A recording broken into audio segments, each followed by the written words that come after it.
So there are a million ways to go about creating goals and then trying to achieve them. But I love starting off with this quote from Carl Jung: "You are what you do, not what you say you'll do."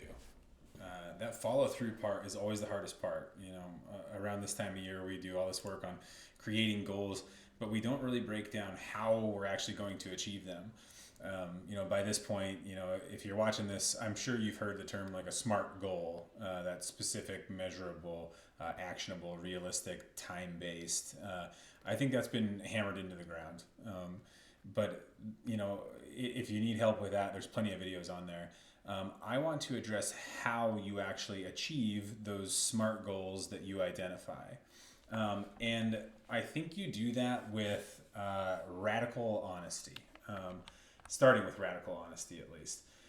And you need to look deeply at yourself and realize, where you invest your time and your money is where you're going to see a return. So I think the end of the year is a great time to do a personal inventory.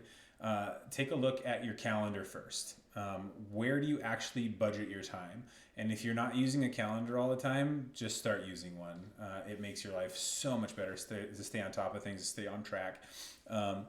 After looking at the calendar and figuring out, okay, where am I spending the majority of my time? Am I actually investing way more of my time into playing video games, or am I reading? Am I meeting with people? Am I watching educational videos? Am I developing skills?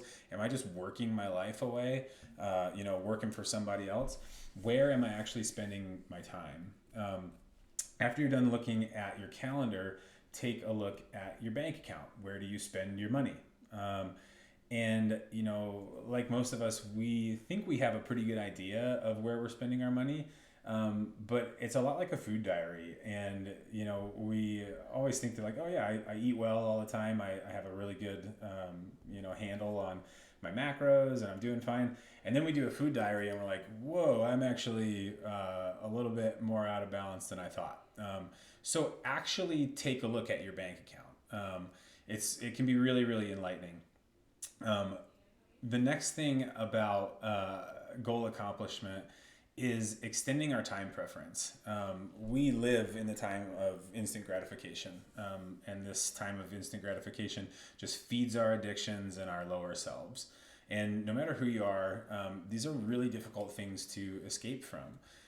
And I think the ultimate mark of intelligence in today's day and age is to extend our time preference in order to delay gratification and get what we want in the long run, not just settle for a good feeling today. So that extended time preference is really something that we have to get good at being comfortable with. And we have to be willing to be bad at something long enough to get good at it. Growth cannot be achieved without discomfort. But I think that through this like exercise of just like gentle discipline and radical honesty, you can introduce habits into your life that support your goals. And so you take your goal and then you break it down. You say, okay, there are 5 different ways to support achieving this goal.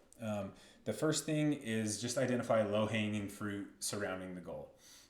So just like make it easier on yourself. Sometimes the hardest thing is to just start.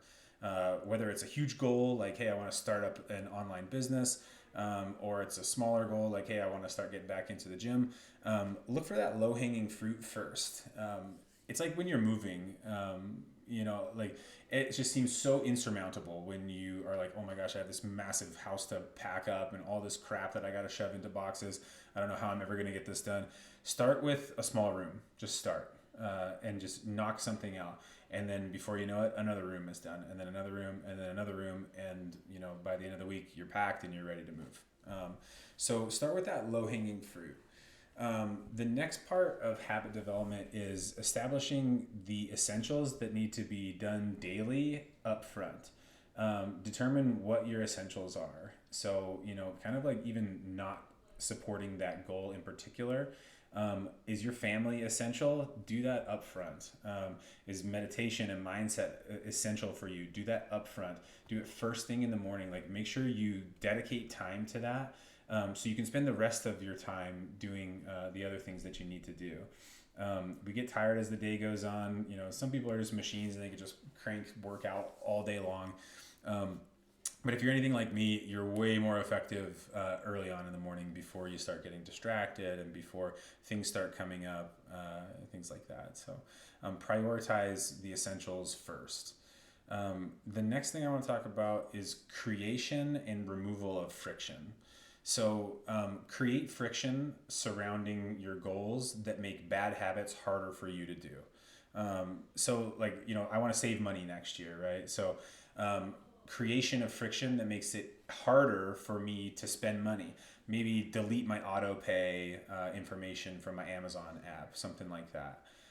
Put your snacks on like the back shelf, like out of sight, out of mind, where you're not going to look at them, and they're not going to be within reach. Create that friction that makes bad habits more difficult. And then remove friction that makes good habits easier, right? So like set your gym clothes out the night before, make sure your truck is gassed up the night before, prep your road coffee the night before, buy healthy food that you actually enjoy eating, not just stuff that's going to hit your macros. Find a training program that you actually enjoy. Like the best plan is the one that you're going to stick to. So don't make it harder on yourself if you don't have to. And then continue to think big and remember your why. I think it's really helpful to do that throughout this process of goal setting and just remind yourself constantly, what's at stake? Like, what is your life going to be like if you do accomplish this goal? What's going to change for the positive? Why are you doing this in the first place? And then create small little habits that remind you of your why all the time. Keep that dream alive because, every little thing adds up. Show yourself this gentle discipline throughout, and just continue to be honest with yourself. And it becomes a lot easier to be grateful daily for these tiny little steps that we make towards a goal.